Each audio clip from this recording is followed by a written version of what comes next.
waiting in line to wake up.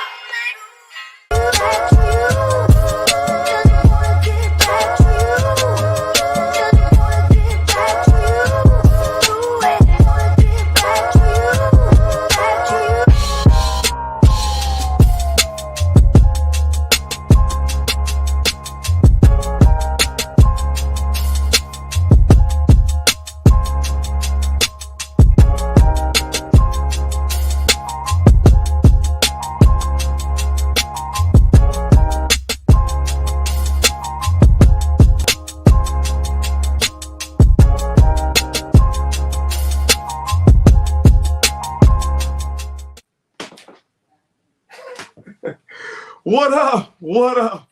What up? V&O, what you know? We back, man. Again, another week, another great show. Last week, if y'all missed last week, man, you missed one. You missed a great one. Mia, you did your thing. Y'all pray for Mia right now. I haven't touched base with her, but I've been following her, and I believe that she's in the hospital right now, man. Mother-in-law, what's up? I believe she's in the hospital right now, and y'all just say a prayer for her. I think she's doing okay. I think I saw an update where she's doing okay. But man, Mia, you did your thing last week. It's a lot of people that I know that were touched. A lot of people that needed to hear your story. Armand, Facebook user, what's up, my guy? Y'all. We got another great one for you, man. We got another great one for you. But first, man, I've always got to thank everybody first, man. Thank you for sharing. Thank you, everybody that thought to subscribe. Thank you, everybody that thought to like it. Like it's we getting up there, man. I'm getting up there. I really appreciate it. Y'all don't understand, man. Like this social media thing, it thrives off of that. It thrives off of the likes and the shares and the subscribes. And like I said last week, man, like the V&O, it's about helping people. You got ordinary people with extraordinary stories. And through that, man, somebody down your friends list. If you don't need to hear that story, somebody needed to hear Mia's story last week. Somebody needed to hear about the things that happened with her body, the things that was going on in her mind and her mental struggles that she had gone through. And then you see somebody make it out of all of that. She got her own business. It's about to be thriving. It's about to be busting, man. Y'all look out for her. Her sewing business is getting there. It's getting there. It's up there. But somebody had to hear that story, man. That's why you have to please share. Please share. Please subscribe. Please like. And everybody that thank you, baby, for she said she's gonna be praying. Yeah, y'all continue to just keep her in your prayers.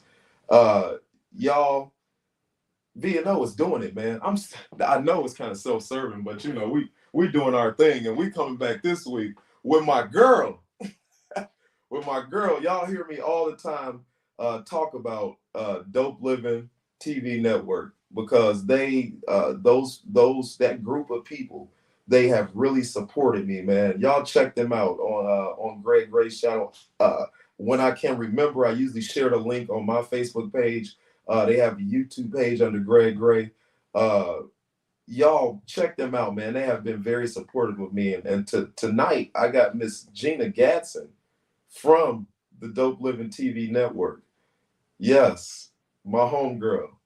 Gina, from the day that they first invited me on Dope Living TV, man, I clicked with Gina. We had this thing, and as I found out more about each and every single one of them, from Greg to Chris to Gina to Marcy to Mo to Kevin, man, I realized, man, this reason this is called Dope Living TV is because these are some dope people, man. Like, they all got these amazing stories. That's right, Miles. Lady Power. We got the ladies back this week. But they all got these amazing stories, man. And Gina, when I knew she had an amazing story, but I always try to sit down with my I don't want to call them guests, with my co-host, whatever you want to call it. I try to sit down with him and talk to him. And man, I was floored, man. We started talking about some of the things that got her to the point where she's at right now. Whew. Y'all got to hear this, man. If you want to be inspired right now, man, y'all tune in. Share this right now. Share it off my page. Share it right now so we can hear this amazing story. And I'm back in my own studio.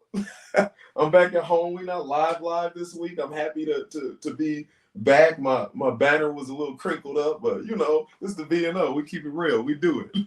We do it. We're gonna do it anyway, and we're gonna do it big. Without further ado, my homegirl, Miss Gina Gadson. What's up, Ron? How's it going, Miss Gina? Oh, I'm blessed. I'm blessed too, and I'm happy that that I was happy to talk to you and get your story out there. Man, every time like I started talking to people, I'm like, I think I made the right decision. I'm pretty sure I made the right decision. This week I made the right decision. I made the right decision. I'm so happy. I know this is gonna be fun, Ron. I know it is. Yes, it is. Yes, it is. Y'all, and I have to thank you live. I thanked you yesterday, but I got to thank you live. Y'all, I talked about my family off of the Dope Living TV network. From the moment that they invited me on, they took me in, and I have not had to go through some growing pains because they helped me out. They helped me out on the platform that we're on, and they helped me out just getting this thing rolling. You know, and they just gave me gems to get me rolling. I listened to them, and I thank you, Gina. You know, they gave me positive feedback. They let me know, like, hey man, that wasn't the best. That wasn't your best. You know what I mean? I appreciate that from y'all. Well, we saw it in you, Ron. We saw it when you came to the show. Yeah, thank you. But we ain't here to talk about me.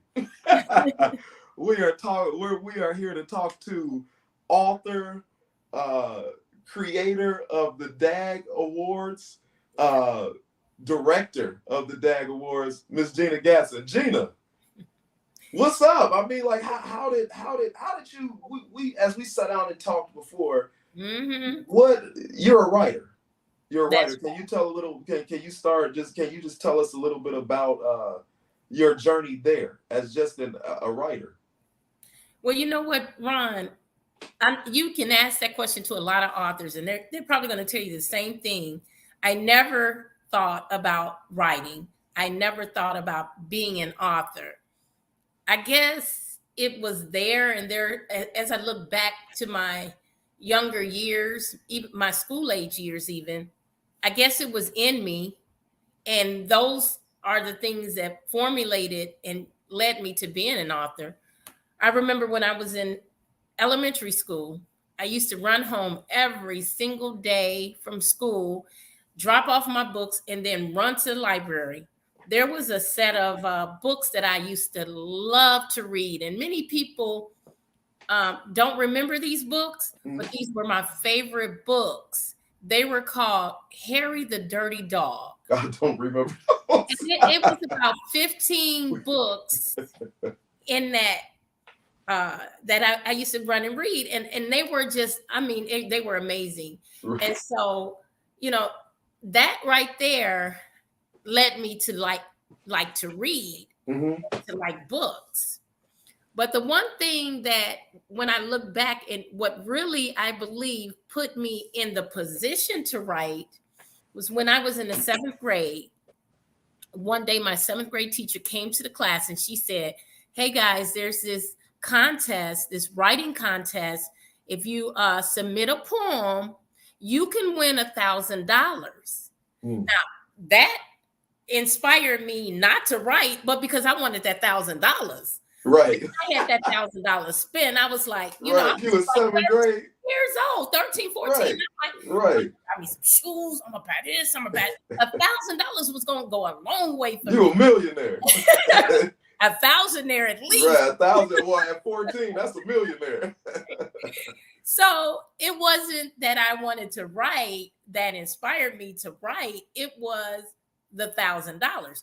So I went home and every day I wrote this poem, and this poem was about, I don't know, probably 10 or 15 pages long on college ruled paper. And that's time out. And this got me when, you in 7th grade. 7th grade. And you wrote a 15-page notebook paper. Not that big elementary school paper that you learned to write on. No, that was a college ruled paper, 15 pages. 15 pages. And so I wrote this poem and I just was, writing away. And all in my head, I'm gonna get this $1,000. I'm gonna get this $1,000. And so that's the year we were hit with that huge storm. If you remember the storm of 1976, you could not leave out the house. You could not get out of your front door. Everything shut down, including the schools. Yeah. So the contest had a deadline. So I was ready when we went back to school. When school finally opened up, I had my poem completed. Right. I got to school, I was ready to submit it. And the teacher informed us that we had missed the deadline and we could not submit our poems. Man, it hurt me so bad. Like, what? I was about to come up. Yo, look, you right? just bust my bubble. Look, you probably was ready to turn over desks and everything. Yeah, but you know what, Ryan? I kept that poem, and I kept that poem even to my adulthood because I impressed myself. Like, right. I didn't know that I could write like that. I don't care who saw it or who didn't see it, but the fact that I did this. When I finally got past the $1,000 one going in my pocket, right. I was like, man, I did this thing right here. Yo, I would have ripped that mug. Like, I'm done. No, I'm never writing again. I can't believe Gary public school system. Yo, bogus. So I kept that poem. That's right, Mo. I put it in a binder, and every time I moved from place to place as an adult, I made sure I packed my poem because it reminded me, I don't know, of what I could do that I didn't know that I could do. Right. I lost it though. Through transition, I lost it. Yeah. But when I became an author and I started writing poems, a lot of people don't know I do write poems and I have poems. Mm-hmm. I tried to recollect that poem. I did a good job of it, but it's not 15 pages. Right. But it is pieces of what I remember. Okay. Yeah. Okay. So we're talking about your journey. So you, at that point in time, you didn't know that you could write? Like you weren't sure about did you know that you had that in you? Not 15 pages, but I mean, period. Did you know that you had that in you? But it started at 7th grade or you had written before? No, absolutely not. I had never written before. So I was motivated by that $1,000. It wasn't about writing. It was about that $1,000. I'm gonna be honest. It was about that $1,000. Right. So you had never put pen to paper till somebody said $1,000. And you was like, I think I can do this. I love reading. Right. Edgar Allan Poe was my favorite author back then. I read all of his books, The Raven, everything he wrote. I read. Okay. But I love reading, but I never thought about writing myself until that concept. Okay. Mm-hmm. Now let's go ahead and fast forward because you started writing in 7th grade. You probably wrote a little bit between there, but really, you didn't. So you were 14. I'm putting it together. You were 14. Let's talk about 15. I never wrote after that. Wrote after that. Okay. But you had some things that happened in your life, I guess I should say. I guess not too far after that. I didn't realize this was back in the 70s. I guess this happened back in the 70s like this. Yes. Yeah, but so let me retract that because I'm wrong about that now that I think about it. And this didn't hit me until right now. I did start writing a short, what I thought was going to be a short story or a movie. Okay. I was in high school. Okay. And I'm going to be very transparent. Uh-huh. My mom and I, when I was in high school, did not have a great relationship because she always considered me the bullheaded child. It was only 3 of us, but she always considered me the one that she couldn't tell me what to do. Right. I was very strong-minded then, just like I am now. And so she always considered that I was a very, she just couldn't tell me what to do. Right. And so, it was very volatile in my eyes. When we're young, we feel like our parents just do the worst things to us. And, I think we all went through those phases. Yeah. But when I was in high school, I started writing this movie and it was called The Witch. Okay. it was a story about all the things that I went through with my mother. And she doesn't even know the story. She don't even know that I wrote this. And so I was just, I think it was more therapy. Wait, hold on. The name, like you made a story and it was about your mom and it was called a witch. It was You sure called it was The called Witch. The Witch? It was called The Witch. Okay. It was called The Witch. That was the name of it. And I was writing and writing and writing. And guess what, Ron? What? A movie came out just like my story. Are you serious? It was called Mother's Dearest. Whoa! And I just took everything I wrote and I just threw it in the garbage. Are you serious? I mean, you could have put your own swing on it. You know what I mean? I was like, somebody came out with my you know, it's crazy because you hear a lot of authors, people that write, they have these traumatic events in their lives that spur them to write, to create.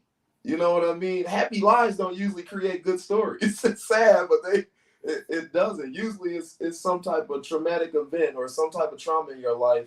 At least that's what, you look at, I mean, the worst of like somebody like Edgar Allan Poe, you hear about his life, you know what I mean? These people like that, great writers, man, they be having some tough lives. I would say creators. Let's forget about just writers. Let's talk about creators. Creators have these tough lives, whether you're creating music or any type of form of art. It's like you went through something and it spurred you to create. And so, that might have been it wouldn't be a author Gina Gadson today without right, Mo? That's it, Gina. You see that? Mo just gave you the idea.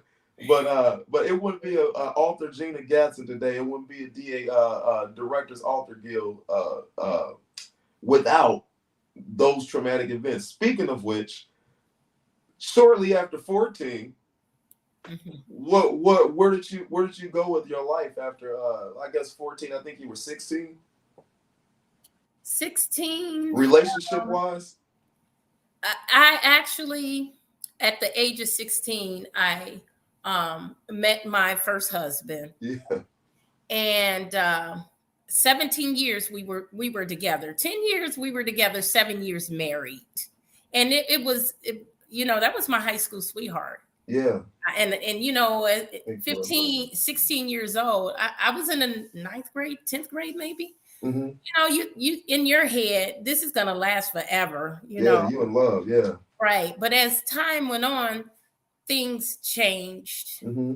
I would say 15 years into the marriage, and without getting into his details, the marriage fell apart. Yeah. And it was devastating, even the last 2 years that we were together, because things were falling apart.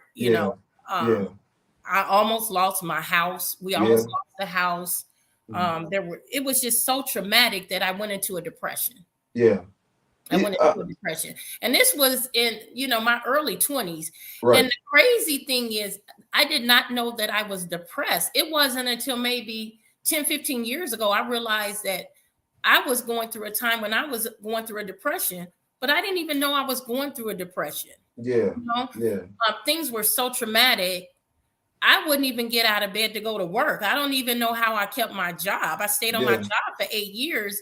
And that part of my life is a blank in my mind. Really, there's a lot of things about those years, those last 2 to 4 years, that I couldn't even tell you. Because, I guess the mechanism of my brain just shut all of that out. Right. I do remember not getting up, going to work many a days when I should have been at work. And I don't know how I kept my job through that. Yeah. Just thankfully, my children, they were young. I had taught them how to cook at a young age. Right. They were cooking breakfast and dinner for themselves and, doing everything for themselves. And they were, I would say, maybe 9, 10 years old. Yeah. And then my youngest was 4. So I'm just grateful that, they knew how to take care of themselves. And then one day, and this probably, I think I was in a depression. I don't know how long. It felt like years. Yeah. But one day I just said to myself, you need to get up out this bed, pick Yeah. yourself up and take care of those children. Yeah. I mean, some people don't make it out that bed, Gina. I know. Yeah, some people don't. And the thing is, like, you were 15. You went only relationship. You went right into a marriage outside of that. And you're talking about 15 years later, you 30, or near 30. Yes. That's all you knew. That's all I knew.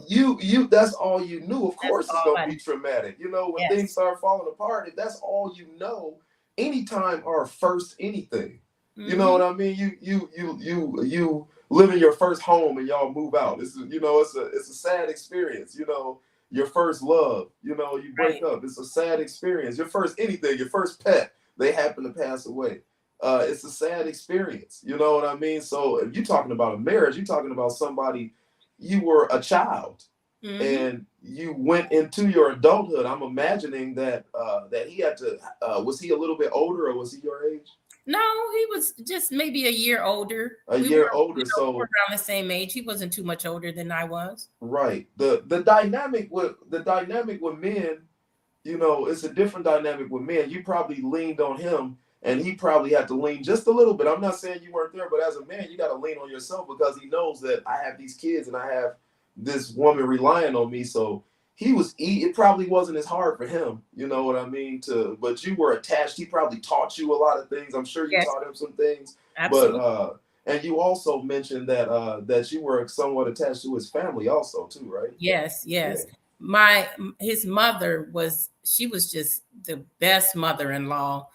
She taught me how to love. She taught me how to love, how to be a great wife in a relationship. She taught me how to be a great mother because, again, like I said, I was young. I had my daughter at the age of 20. Right. You don't know anything at that age. No. But, she was such a loving and caring person that I really, picked up a lot of traits from her because in my mind, I was like, man, I want to be like her. I want to care about people like she does. Right. Her philosophy was always right is right and wrong is wrong. It didn't matter who you were.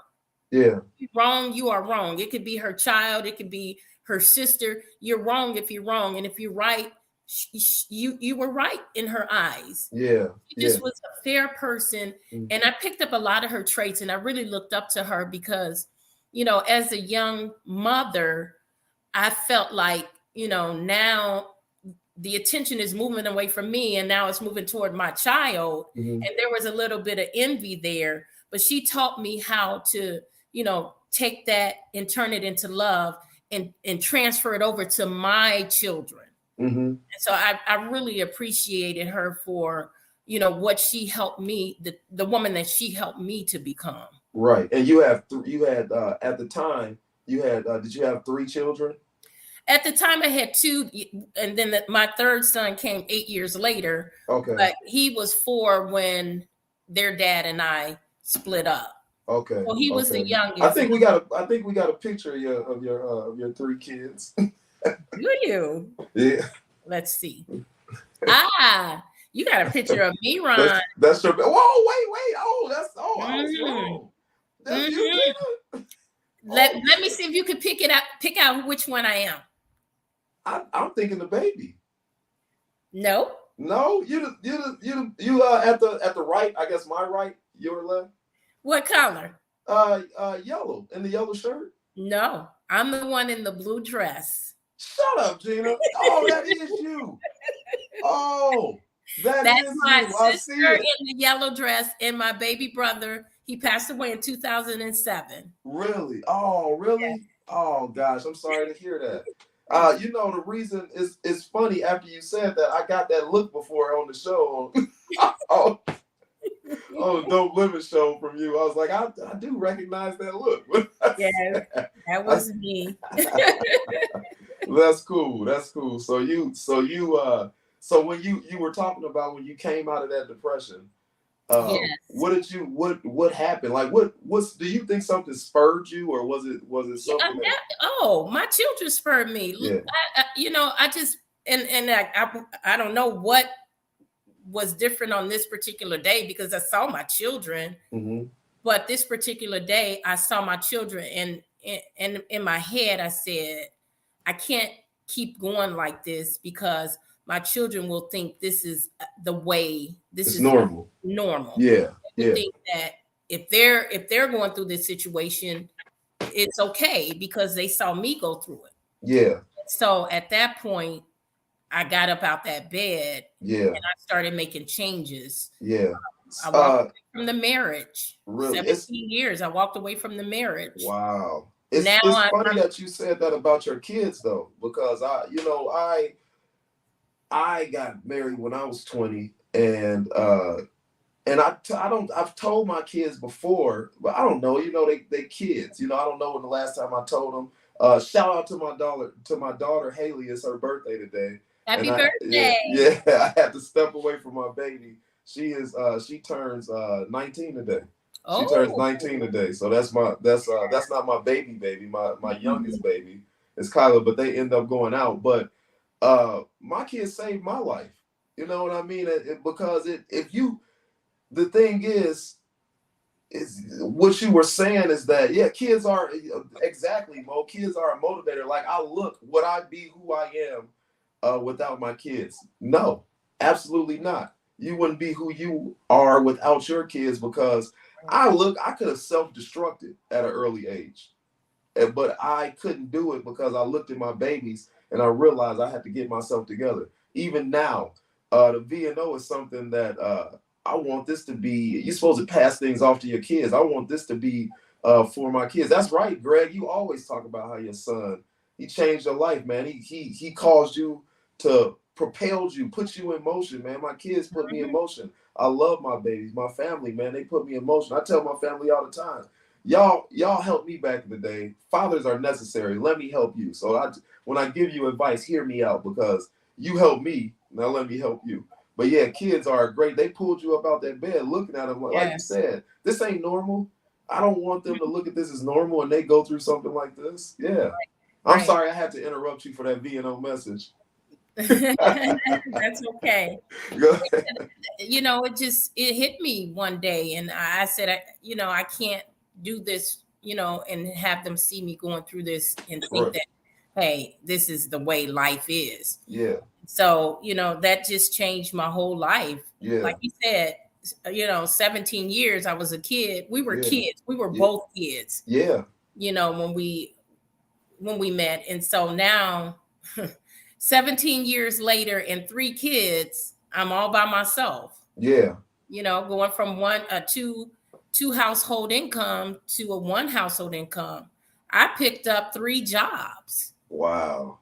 I picked up 3 jobs to make sure my kids did not want for anything, and they had what they needed. Right. And even what they wanted, Right. So I look back at that and I said, how the heck did I work 3 jobs? I worked at the post office on the midnight shift, on the graveyard shift. I did telemarketing during the evening, and I was babysitting during the day. Yeah. Ask me when I slept. I don't know. Right. When did you sleep, eat, cook, take any time? I don't know. To do anything. I always give women their props, man. Even my wife, man. Women are amazing at their multitasking. Men can move mountains one at a time. we can move them one at a time. We're gonna put that work in. We're gonna move the mountain. But it's amazing sometimes the ability that I believe God has given women to just be here and be there and do this and do that. That's why women, you can have screaming babies in the background and y'all just keep it moving like nothing. Like I remember when my kids were little, I'd be like, "Did you hear this? Do you hear?" We learn how to tune all that out. All of that nonsense, we tune it out so we can keep pushing. Yeah, y'all just keep it pushing, man. It's crazy, how it's the makeup of women. Women are amazing. It's 3 jobs. Yes. 3 jobs. Yes. And you know what? I was on my telemarketing job for 8 years. I was at the post office for 2 years, and here it is. I'm, adding babysitting during the day to make extra money, and I did that for 2 years. I worked all 3 jobs. Yeah. But throughout that, though, Ron, I every day I prayed to God to help me to be at home with my children, because it took me away from my children Whereas, my daughter was in the honor society. She was an honor student and she was making D's and F's. Wow. My son was running with the wrong crowd. And then my baby was going from daycare to babysitter. Right. So it was other people raising my baby. Right. That's my man, Demetrius. He agreed. Like, man, we will complain about having one job. Talk about, I got to get up early in the morning. You had 3. I agree with you. But right. That's my man. And I would pray to God, that I could, he would open doors where I could be at home with my children. So I could get them back on track. And he answered my prayers. Wow. I was able to open up my home-based daycare, and I left my telemarketing job of 8 years.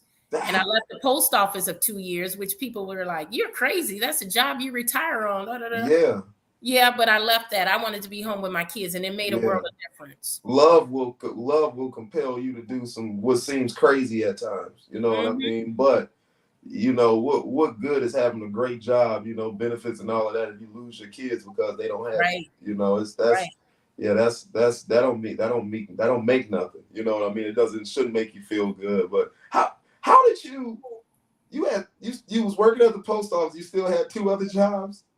I was working at the post office. I had been on my telemarketing job for 8 years. Yeah. So I didn't want to let that go. Right. And I was, like I said, babysitting and, during the day, to make extra money. What? Just it's great. Hey, great. Hey. What's up? At least let us see your face. Right. Welcome to the V&O. That's my man. Oh, he couldn't believe I had 3 jobs. I guess he couldn't believe that one. He had to come on and object. That's great. You know what? I got to say this, Ron, though. You think about, when you feel that you do what you have to do to survive. Yeah. Do what you have to do. Yeah. Not everybody. And again, when I look back, I'm like, how in the world did I work 3 jobs? When did I eat? When did I sleep? Yeah. When did I have a life? Yeah, that's what I'm saying. Like, you didn't even have time to think. And I mean, the reason I asked about the 3 jobs, because you just skipped over. You said, and then I started my own business. I was like, hold on 1 minute. Like, when did you have time to start a business? Yo, I'm lacking, man. I'm out here. Some of us lacking that life. Y'all, if you're not motivated by this, I don't know what's going to motivate you. Look at your own life. And if you ain't doing Gina Gadson, you ain't doing it. She had 3 jobs and she created her own business. And you've been talking about creating that business for 10 years and you ain't even got 1 job. Go out there and start that business. Go out there, take care of your kids, do what you got to do, because it's people with 3 jobs that started a business. That's crazy. That's wild. Wow, a business, not just a business that you can actually support yourself with. That's right. Wow, that's so you started this babysitting job or not a job, you started babysitting business. I started childcare. I started childcare, and it was difficult too. Don't think it was easy. The state of Indiana for a whole year, they had me jumping through hoops, but it was so passionate it was such a passion of mine that what they told me to do, I did it. And then I did this. Well, you got to do this and this for a whole year. Right. Wow. A whole year. It was on your back, huh? That I couldn't get that license. Wow. They kept, it was just so much red tape. Wow. But you know what? I kept at it. I went through the classes that they had me to take. I even changed things in my home that they required. I went and had a huge driveway. My driveway widened to fit 4 cars because, they said you couldn't have the kids dropped off in the street. And so I widened my driveway. Wow. What? Things. Yeah. And so I finally, got my daycare license. Yeah. And at this point, let me not skip over. I skipped over a whole lot because, after my first husband and I split up, we, I just in my head, I had been with the same man for 17 years. I was like, I don't want to be married ever again to no one. Right. Yeah. But what, when God have that in his plan for you, don't ever say never. Right. I met my second husband, and he was just just the most wonderful man. Mm-hmm. He passed away in 2013 of stage 4 cancer. Wow. I'm sorry. And it's fine. Yeah. But he motivated me throughout everything I was doing, even with the daycare. Yeah. When I got to a point where I just broke down and cried, when I Mm-hmm. did so much to get my daycare open, Mm-hmm. and the straw that broke my camel's back, I sat down and I just broke down and cried. Yeah. I was like, I'm never going to get this daycare open. Yeah. And he Yeah. said to me, try it one more time. Wow. He just said that, try one more time. Right. And I tried one more time and I got my license. Wow. Wow. Yeah. That's amazing. For you to go from something that fell apart to somebody to be so supportive of you. Y'all don't give up on love. don't, I think Jodeci wrote a song about that, but y'all don't get, you never know, man. I made a post about that, about man, this love is one of those things. It's gonna hurt. You know what I mean? Whether it's in I always go off on these tangents, but I got to because that's a touching story. And it's like for real, man. Like love is one of those things that has this dynamic. Either you're gonna be on the top or you're gonna be on the bottom. Like it's because you can love somebody all your life and then they pass away, and you're going to hurt. You know what I mean? When that's a hurt. That's a pain. It's gotta hurt. That's gotta hurt. Or you 15 and you fall in love and it turns out to be a disaster. You went from the top to the bottom, and then you went to the top again and then you lost your husband. Yes. And go into that one. You told me, I'm sorry, were you ready to go there? I think you were. I'm ready. Yes. Yeah. Go there. You were talking about, you were telling me about with your husband after you lost him. So you first marriage ended in divorce. You were a little traumatized, depressed, and then your second marriage, wow, it was a total flip. It was great. And then he passes away, and what happened? Yes. Man, I don't know if I was in a depression at that point. I'm not good with this depression thing, I guess. Yeah. But I did alienate myself. As I did in my first marriage, I alienated myself from my family and my friends because I was going through so much. I didn't want my family and friends to see what I was going through. Right. And two, I felt like I'm not going to ask them for help because this is my problem. Right. And so, my family wasn't around. My friends weren't around going through what I went through in my first marriage. But then in my second marriage, it wasn't so much that I wanted to push people away. I wanted to be alone. Mm-hmm. I just wanted to be by myself. Yeah, grief. It wasn't depression, grief. Yeah. And so I didn't date for 2 years. Mm-hmm. I didn't date for 2 years after he passed. And I didn't really go out much. My friends would try to get me to go out and I didn't want to go. I come home, my kids were grown and out the house. So I'm coming home to an empty house. It was difficult for me to sit at the dining room table that he and I used to sit at in the morning and drink coffee. Yeah. Difficult for me to go to the restaurants that we used to frequent on our anniversary or birthdays. And, there were certain special restaurants that we would visit all the time. I couldn't go to those restaurants. Yeah. It's just those little things that was, it sounds weird. Yeah. But it was very difficult to do. Yeah. Yeah. And it took me a while to come through that mourning phase, You never get over it. You just learn how to deal with it. People say that, time heals all wounds. I don't think so. I think it just teaches us how to deal with it. Yeah, you deal with it. That's not going to be healed. I mean, you found something that you had lost in the first marriage, and then it was just kind of taken away from you. Yes. You know what I mean? Of when course, I say he was a great husband, a great man. I mean, I couldn't want for anything. I'm just going to say I loved him dearly. He was my best friend.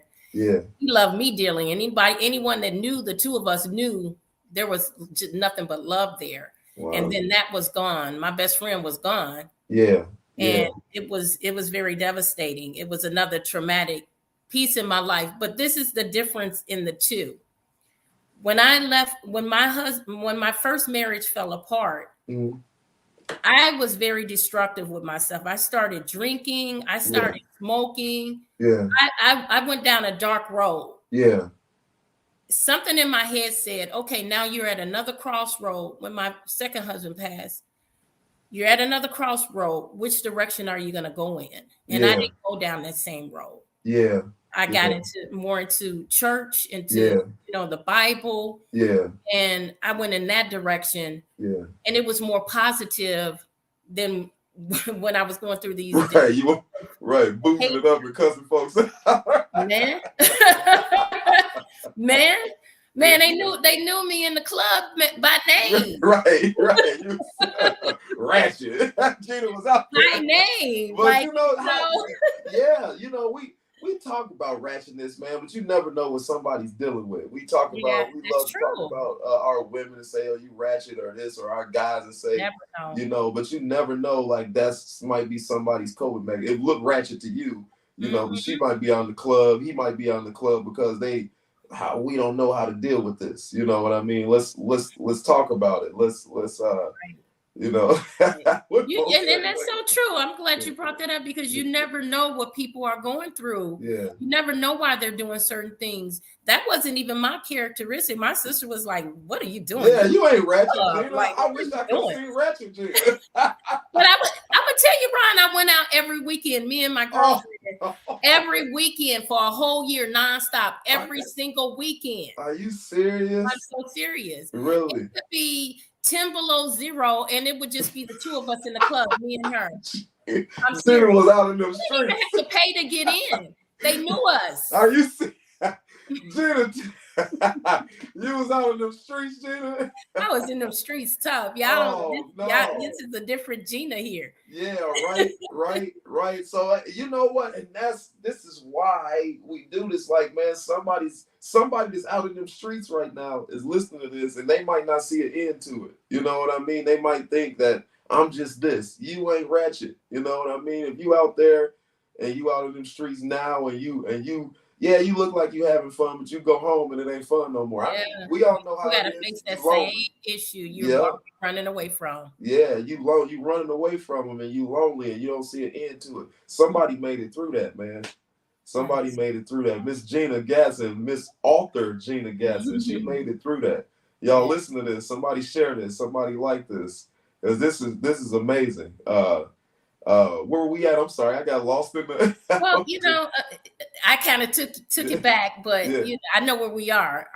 Now we're gonna fast forward to being with my second husband, and now I had that idea of writing a book. That was back from when I started my daycare. Okay. I had two children in my daycare, one in the 5th grade, one in the 3rd grade, and neither could read. Oh, okay. And they were both in special ed, but I saw that they were just getting pushed through the system. No one was taking time to teach them how to read. Yeah. No one was taking time to help them learn. Yeah. They were just, they weren't learning anything, but they were steady going to the next grade. Right. And in my heart, I couldn't see that. What's going to happen to them? They're going to become adults, and they're going to not be able to get a job. They're going to be on drugs or whatever because they can't get a job, or they can't get through society without reading. Right. So I took it upon myself to teach them how to read. Wow. And with that, I just felt this passion that I wanted to reach children at a larger capacity. And so I got this idea, if I write books, learning books, then I can reach a lot of children. Wow. One of the things that I found when I was teaching these children in my daycare was that. So they were after schoolers. So they would go to school, and they were after schoolers in your. Some of them I had them from 6 weeks up to 15 years old. Wow. Okay. I had a little. A few of them that came right after birth, 6 weeks old. Parents didn't go back to work. Yep. And they came to me. Wow. Okay. Yeah. So it was a variety of ages in my daycare. Yeah. But in order to reach these children, I figure if I write books, I could teach them. And one of the things I found out, they were learning when they were having fun. Now, if you sat them down and said, "What's this letter? A." what's his letter, and memorize. They didn't learn as well. Yeah. But we had games and songs and we were having fun. It just stuck with them. Right. And so I said, hey, I got this idea. I want to write some books. But the first idea was not the book that I actually wrote. Yeah. I was going to have this little girl with a cape on, flying across the world, saving our vocabulary. Wow. That was my first thought of writing books. Right. Now, I never acted on it, though. Yeah. Okay. I had my daycare for 8 years. I never acted on it. Yeah. I had the thought, and I shared it with my husband at the time, my second husband. Yeah. And I never started writing until, I don't know, maybe 6 years later. Okay. And he encouraged me, why don't you go ahead and write it? You know, and I told him the idea, and he encouraged me to go ahead and write. And every day, or at least by the end of the week, he would always say, did you write anything? Yeah. Or, have you, started the book yet? Yeah. So I would at least write a line or two at the end of the night before I went to bed, because he's going to ask me, did I write anything? So let me write something so I can say yes. Right. And that's what started Alpha's Adventure. But the thing that changed it from, her name was going to be Madeline, from Madeline Saving the Vocabulary. Yeah. I came home from work one day and he said, hey, keep your coat on. And I said, where are we going? He said, we're going to go see a man about a dog. And, I thought it was that old cliche. Right. Well, we went to see a man about a dog and brought Alpha home. Really? Yes. Well, we had decided. You really was going to see a man about a dog? We really did go see a dog. A man about a dog. Wow. Yes. And that's where Alpha came in at, because he wanted a name, and he kept thinking of a name. When he was young, his best friend was a dog, and his dog name was Omega. Okay. And so I said, well, let's call him Alpha. Yeah. Alpha and Omega. Oh, that's cool. And that's where we got the name Alpha from. That's cool. So then you had the kids were at the daycare. Were the kids able to interact with the dog, or how? This was after the daycare was. This was after the daycare. Okay, so I didn't start writing the books until after I. Okay, you did. Yeah, you did say that. So you started writing. Did you ever? You said you wrote a couple like things or books. Were they books that you wrote when you were when you were doing the daycare, or were they just writings that you? I never wrote during the daycare. Okay. It was just an idea. I never moved on that idea, even through the 8 years. So I guess it was 8 years. Even through the 8 years that I had my daycare, I never started writing. I didn't start writing until after I closed my daycare. Okay. And that's when I started writing Alpha's Adventure. And because, the dog's name was Alpha, I changed the whole scheme of my idea to Alpha's Adventure, Alphabet. Right. Okay. Oh, Alpha's Adventure. Right. And then now we have this pit bull that's saving the letter out of the word that the fox steals out of the word. And Alpha chases Foxy the letter bandit and puts the letter back in the word. And this teaches children that taking a letter out of a word changes the meaning. Wow. That's so it's crazy how life works. Like, yes, you started writing in 7th grade, and then you working 3 jobs, and then you started daycare because you realized working 3 jobs wasn't going to do it. You need to spend time with your kids. Your kids was lacking. They were smart kids, but they weren't doing good in school. So then you start this daycare, and then you realize while you have this daycare, now this writer is still in you, but you realize while you have this daycare that I could write some books and help these kids, but I didn't write while you had the daycare. But you told me, I think, that your kids had pretty much got out of school, and that's when you shut the daycare down. And boom, that's when you got time to write. And then you start living this dream that you've always had within you, inside of you. That's amazing. That's amazing. And that's when look, I came out there not knowing anything at all about writing a book. It was just an idea. So what I did was my concept was to write the first 5 books before I do anything with it, because I didn't want to have deadlines that I couldn't meet. And so I decided I'm going to write the first 5 books in my series before I reach out to an illustrator publisher. I didn't even know who to reach out to. Right. And I decided that's what I was going to do first. And I started on the first 2 books. Okay. They were tell because we might have some aspiring writers Mm-hmm. or authors in here. If you can write, that don't mean that you're necessarily good at finding the resources to be able to put it out there. So what are the steps that somebody will want to take if they are just great writers, but they don't know where to begin at to get it published? Well, first of all, get the idea out your head and on the paper. Most people think when you talk about writing a book, you need to write the book the way that it's going to be produced, but that's not correct. Just write down your thoughts. Write down your thoughts. And as you write down your thoughts, you know, when you go back and you have all the thoughts on paper, when you go back, you can organize it. Just get it on paper. You know, there were times when I was on the train and something came to me and I typed it up in my phone. Right. And sent it to myself so that I could, you know, just have pieces. You're going to have pieces of your story here and there. Right. But when you get it all together, then you reach out to, you know, a publisher. Most people self-publish nowadays. I actually reached out to a publisher, independent publisher, who published Alpha's Adventure for me. But, you know, these days it's so easy to self-publish. You know, most people are going that route. But because I didn't have any clue what to do, I needed that publisher. Right. She guided me. Rhonda Knight, she guided me. And she was more of a publisher and less of a publisher, a mentor. Okay. Will something like that break you? Like, say you have somebody that might be struggling, they got kids, and like we said, trauma kind of brings about the ability to create. So they might not have a lot of money.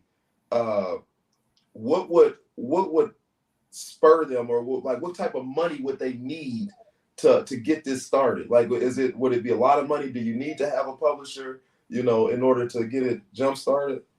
No, you don't need a publisher. Like I said, nowadays you can self-publish. Okay, so if you're going to use a publisher, depending on where you're going, my independent publisher cost me a few $1,000 for each book. Okay, but you get those big box publishers, they're going to charge a whole lot more than that. Right. But I don't see the point of it, because even if you get those big box publishers, you're going to be the one marketing and pushing your own book. Right. Yeah. If you think they're going to push it for you, you're wrong. They don't do that. You go in the box with everybody else. Right. So you're your own best marketer when it comes to your books. Right. So that's why a lot of people self-publish now, because you don't get anything with it. You know, you're not getting anyone that's going to put your books out there for you. They may put them on platforms, but you still have to promote them. Right. Okay. So somebody has it, they self-publish, and then where would you say is the best place for them to put themselves out there? Facebook? Are there websites? Or there's website, Facebook, Amazon does, but Amazon takes a huge chunk of your money. Okay. There's a lot of different independent publishing companies. There's a lot, even the authors that I deal with in Distinguished Authors Guild, there's a lot of them that self-publish, and you'll see a lot of authors that self-publish start their own publishing company. Okay. Many of them do. Okay. Really? They help other authors. Really? Yes. Wow. Okay. So they're very easy to find. Okay. Very easy. Okay. And at one point, it used to be a negative thing for you to self-publish, because a lot of the bookstores wouldn't take self-published books at one point. Really? But now that's gone. That's in the old days. That's gone. Now they take self-published books. You can find, you can get them in Walmart. You can get them in Barnes and Noble. At one point, they wouldn't even take your book unless you were with the big box companies. Really? Yeah. Okay. So now that I just wanted to get that out there, I what I was doing was I was trying to get a banner, because somebody did say they wanted to know about Alpha's Adventures, and if we can run the banner to show. I think I put the website, post the website on the banner. There we go. Yeah. Nope, that's wrong. That's wrong. What's the correct That's one? incorrect. It's Alpha's Adventure Books. Alpha's Adventures Books. Alpha's Adventure, not an S on adventure. Alpha's Adventure Books.com. Okay, Alpha's with a S, ALPHAS, Adventures, ADVENTURE, adventure.com. Books, BOOKS. Books with a S.com. Yes. So if you guys if you got kids, man, check them out. Like this is something that came out of what was the name of your daycare? Total Loving Care. Total Loving Care. This is something that came out of Total Loving Care. This idea, the idea. So this is going to help your kids. If your kids are, you having a hard time getting them to sit down and read, or there's so much fun. There's 5 books in the series. Okay. And each book has its own setting. You don't have to have one book to know what's going on in the next book. They have their own independent setting, their own independent story, and they have vibrant colors. Yeah. For, even young kids, 2-year-olds, I've seen parents send me pictures of their 2-year-olds flipping through, looking at the pages. And I did that on purpose. Wow. So that, if a child can't read, they can still, look at the pictures. Yeah. I found my illustrator on Facebook. Really? And she did a phenomenal job. Really? Yes. It's, it is resources out there, people. If you don't, I go to a website. I do a lot of like things on the side as far as like business go. I always got to learn something. And when I was starting this podcast, I didn't know if I'd be able to edit everything up, but I end up learning how to edit. But there are websites that you can go to that you can find publishers. There are people that are willing to do this for you. So y'all, if you out there and you feel that you have that author within you, if you are a writer, Gina just gave y'all the game. She gave the game away. Go out there. Don't be discouraged because you can't find somebody to illustrate, or you can't find somebody. Maybe you don't know how to put the words down. It's always somebody to help y'all live y'all dream. You're talking to somebody right now. She is very much so giving out these nuggets. Y'all do what's inside of you. If you have writer inside of you, do that. Don't let nothing stop you. You talking but to not a lady. just that, Ron. Yeah. But your book and your story may help someone else. Yes. It's not just for you all the time. Yes. Exactly. Mm-hmm. So okay, now we out. Look, I'm always doing this, boy. I tell you, 1 hour goes so fast on the VNO. Gina is very much so awesome. Thank you, Natalie. Gina is awesome. Thank you, Nat. Let's talk about now. We moved to that. Now you went from author to where. Let's go into DAG a little bit. Yes. This is what really got me. I was like, what? Distinguished Authors Guild. Yes. That's right. Yes. This is a platform that honors African American authors. Okay. And I have to give credit to the person who came up with this idea, because this was not my idea, but I thought it was a great idea. And that was Deborah Rhodes Pettigrew. We came together, Deborah and myself and another individual. And she said, I had this idea and it's been under my hat for years. I think she said maybe 7 or 8 years. And I just, wanted to do something different than what all the other authors are doing, book fairs and, book sales.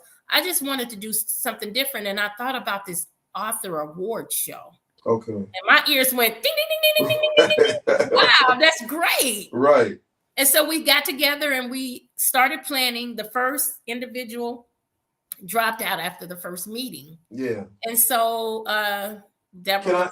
Are we able to say his name, or would you mind? I can say his name because I'm not going to say his last name. But Dad originally was supposed to be Deborah, Andre, and Gina. Shout out to Andre. I've met Andre, and he actually bought.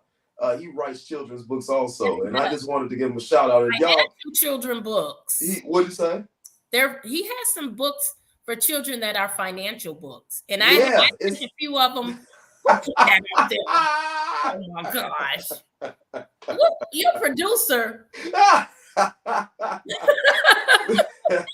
But I just wanted to shout out Andre because I really That's my we were talking baby about, right there. yeah, That's my baby. that's your new love. So Yes. that's your new love. That was Yes, part it of your is. story. But That's I my just baby. wanted to shout out Andre because I see him all the time, and Yes. he's gonna be on the VNO at some point in time. But I Yes. haven't forgot about you, bro. He's a great author. Yeah. But and I don't. The thing is that at that point we all were doing things, and some things pulled him away. Yeah. And then things pulled Deb away. Yeah. But when we decided that Andre wasn't going to be a part of it, I was like, well, we still can do this. Let's just call it Distinguished Authors Guild, because we had already started printing everything DAG. Right. So I came up with the name Distinguished Authors Guild. Okay. Then Deb does a lot. She's a radio host. Mm-hmm. She has an author's brunch. It's in its 10th year. Okay. And so that pulled her away too. So I found myself doing it all alone. Me and you talked about this yesterday, and I said, y'all, if y'all checking out the VNO was not my idea. If you watched my episode 1 of the VNO, I kind of told a story, and I started this with I want to say 5 extremely dope people, and if y'all watch it, man, I'm indebted to y'all. But I had they had lives. They went in separate areas, and a lot of times all you need is the idea. And somebody came up with the idea of the light bulb.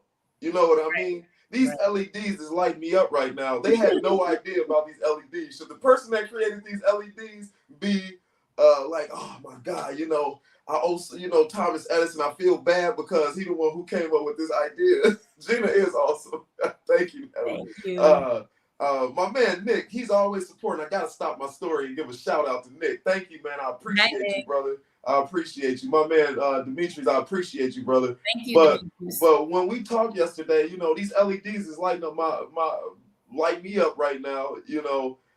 The person that created these LEDs can't say, man, I feel bad because Tesla or Thomas Edison didn't, they're not getting the credit they deserve for these LEDs. No, but you took the idea and you ran with it. You know what I mean? Maybe it wasn't meant for them. It wasn't meant for them. Last week I talked to a guy before I went on with what's up? What up, Chris? Hey, what Chris. Up, Chris? What is it? BGHE, man. Look, on Dope Living TV Network, y'all check out BGHE. Chris is out there. I just watched your last episode, bro. I was at a wedding yesterday. You doing it awesome? Yeah, dope, man. Yes. Dope. Y'all have some good talent on there. If you like rap music, man, y'all check out my man Chris. Go to his Facebook page and follow him. And he has a dope podcast.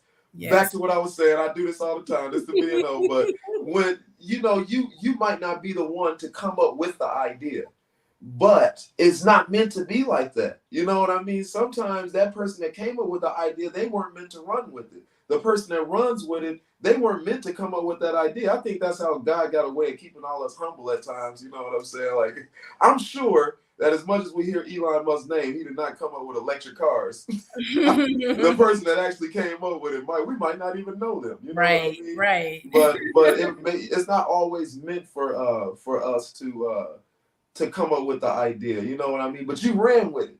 I ran with the VNO. You know what I mean? I give props to my peoples. That when we set out and they gave their time and energy and money too. To help get this started, but this was in my heart, y'all. That was in your heart. Yes. Distinguished Authors Guild was in your heart. I props to her. Props to Miss Deborah, but this is in your heart. You ran with it. Go ahead. I'm sorry. I didn't mean to interrupt your story. Well, I know we're running short on time, but I just want to say that, authors, if you feel you have an award-winning book, register your book. Yeah. Registration goes through July 31st. But we honor these authors and we make this a special day for them. They end up, all the winners end up with an award with their name on it. Yeah. And we promote them on Dope Living TV Live. Like, everyone may not know, but I've been on that podcast for close to 2 years now. And we're family there. That's where we come up with ideas and we help each other and we promote and we help others, entrepreneurs as well. And, we just want to give you your props because it's difficult out there, writers, independent writers. I know how many times the door was shut in my face. Yeah. Or, that we don't want to take those type of books here. Yeah. Those certain types of books written by African Americans can't get into certain platforms. Yeah. And so we came up with this idea so that we can help authors elevate their platform. There's been several authors that we got connected with others. Wow. We have some that are now writing magazines that, I connected with other individuals. We have one author who, because he had an award-winning book back in 2020, he had the school system reach out to him and purchase books for young adult men. Wow. In his city, and also his fraternity that purchased 500 books. Really? So, wow. So you're talking about business opportunities coming. Business opportunities. Yeah. It's not just, we do the hooray and everything, but we don't stop there. Any avenue that we can point them in, we do that. We're talking to a few authors, Michelle Kane, Danny Smith. We're talking to a few authors that may end up on Dope Living TV Network. Wow. Okay. It's just another way to elevate yourself. And it doesn't even have to be books, because I have authors that we promote their products. We got Karen Dade, who won in 2020. And I have several family members and friends that buy her sea moths. Wow. So it's just, an opportunity for you to get out there and elevate whatever you're doing. Yeah, it's some money to come with that hooray. Y'all, if y'all step out on faith. The Bridge Effect, he supports me. I like to support him. My man is a dope artist. Man. Hey, man. I don't know if you've gotten any books. I'm talking to the Bridge Effect. Y'all check him out. Check out his Facebook page. He's in the comments. But he's an illustrator. And I believe he might have, I believe he might, that's him right there. I believe he might have written some things too. But my man is a great artist. Hey, man, you might want to check this out, the Distinguished Author Guild. Can we run that promo for the Distinguished Author Guild for this year? Distinguished Authors Guild is in search of excellence, and it could be you. Submit your published book to our review committee and enter to win our DAG Book Award. The Literary Awards ceremony and VIP gala will be held in Las Vegas, November 9th, 2022 from 5 p.m. to 8 p.m., honoring the past and celebrating the future. Entry deadline is July 31st, 2022. Remember, this is a black tie event, so be prepared to dress to impress and win your DAG award. Submit your book today at bit.ly/DAG author. We look forward to reading your book for review and seeing you there this November. Submit your book today at bit.ly/DAG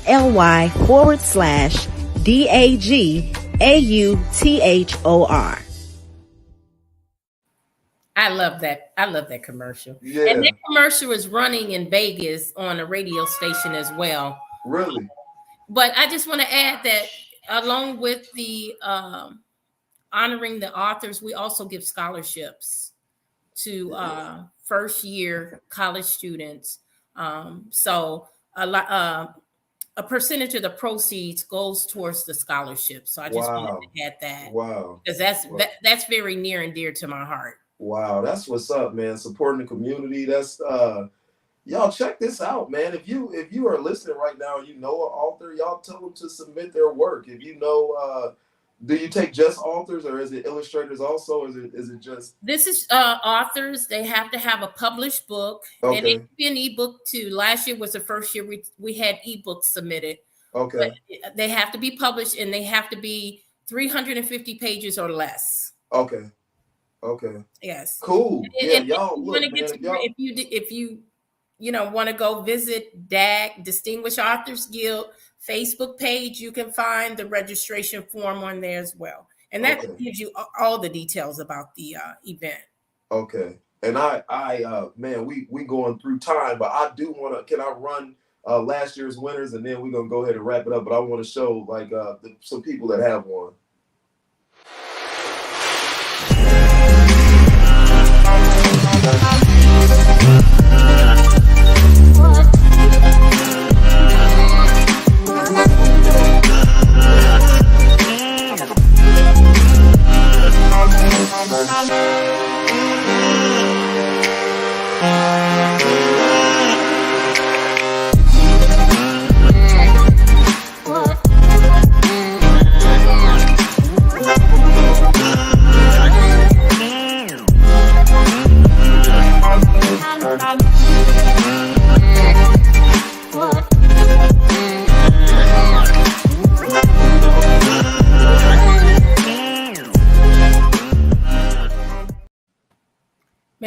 excited every time I see that. That's dope, Gina. Yeah, that's dope. Amazing. Oh That's my right, man. Get God. on it. Get on it. I'll put the plug in for you. Get on it. Miss Natalie, thank you. That's amazing, Gina. That's amazing. You did that. That's amazing. You are doing that. That's amazing. Y'all, please. I owe it all to God, man. I couldn't do this without him. That's it right there. Man, this year we're gonna be the first year live in Vegas. Nice. How in big Vegas? Is that? In Vegas. Woo. Yeah. In Vegas. So this ain't gonna be in Westside's auditorium, but this is a black tie event. Woo. Black tie event, and it's going to be awesome. Awesome. That's my baby. Thank you, Candy. That is very, very, very. I mean, that's amazing. That's amazing, and it's just gonna keep getting bigger and bigger and bigger. Look, y'all better get on. You better get on. You don't know who might be next year's winner that might put you on. Submit your work, man. Don't lay back. Don't say, oh, I can't do it, or oh, they don't want to. Man, I feel so just small. I need to read a book. Like, some of them books look dope. Like, I'm sitting there looking at it. I'm like, those are award-winning books, and believe me, I've read quite a few of them. I have readers. We have readers who read the books. I don't read the books, but I do have a lot of the books. I always try to purchase the author's books. Even though I don't read and give the feedback, the readers choose the winners. But I have to have those books in my library because they are awesome. And I love to read. A lot of times I'm traveling on the plane, I'm reading 2 or 3 books. Really? You can't put them down. I'm so serious. Just pick up one and read it, and you will see why they are award-winning. I'm not playing. Yeah, I gotta check them out, man. This has been another great one with the V&O and Miss Gina Gadson. Y'all, applause, man. This is I learned so much. I'm talking about changing somebody else's life. I've learned so much. Y'all check out my man's Chris Lane. Yeah. On BGHE. Check out his podcast, Dope Living TV Network, that you are on every day on Greg Gray. I will share those on mine. I've shared Chris. I didn't share his last one. I was at a wedding yesterday, but y'all, I'm gonna share it. Y'all check him out, man. If you like talent, man. But don't forget, tune into Dope Living TV Live Monday through Thursday. Yes. 7 p.m. to 8:30 p.m. Man, we have so much fun on that show. Why do you think I've been on there for 2 years? We talk about every subject under the sun, and we are natural.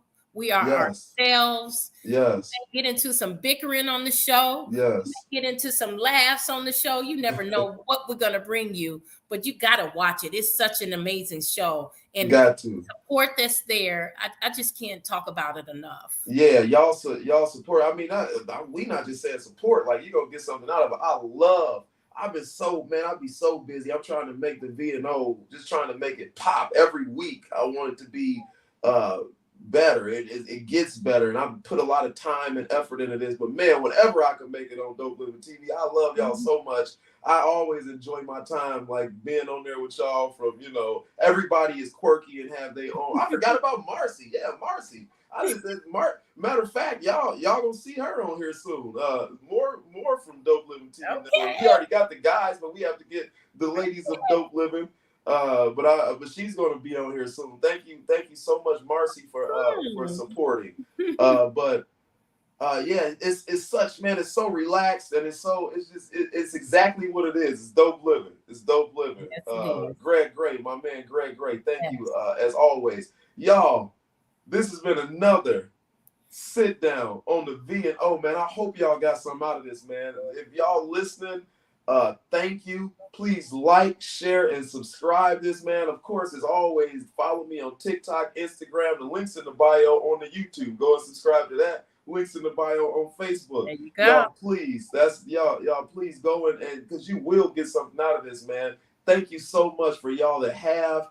Thank you so much for y'all that will. Yo, we out. But have you ever thought, what if this is all just a dream? And we're just waiting in line to wake up?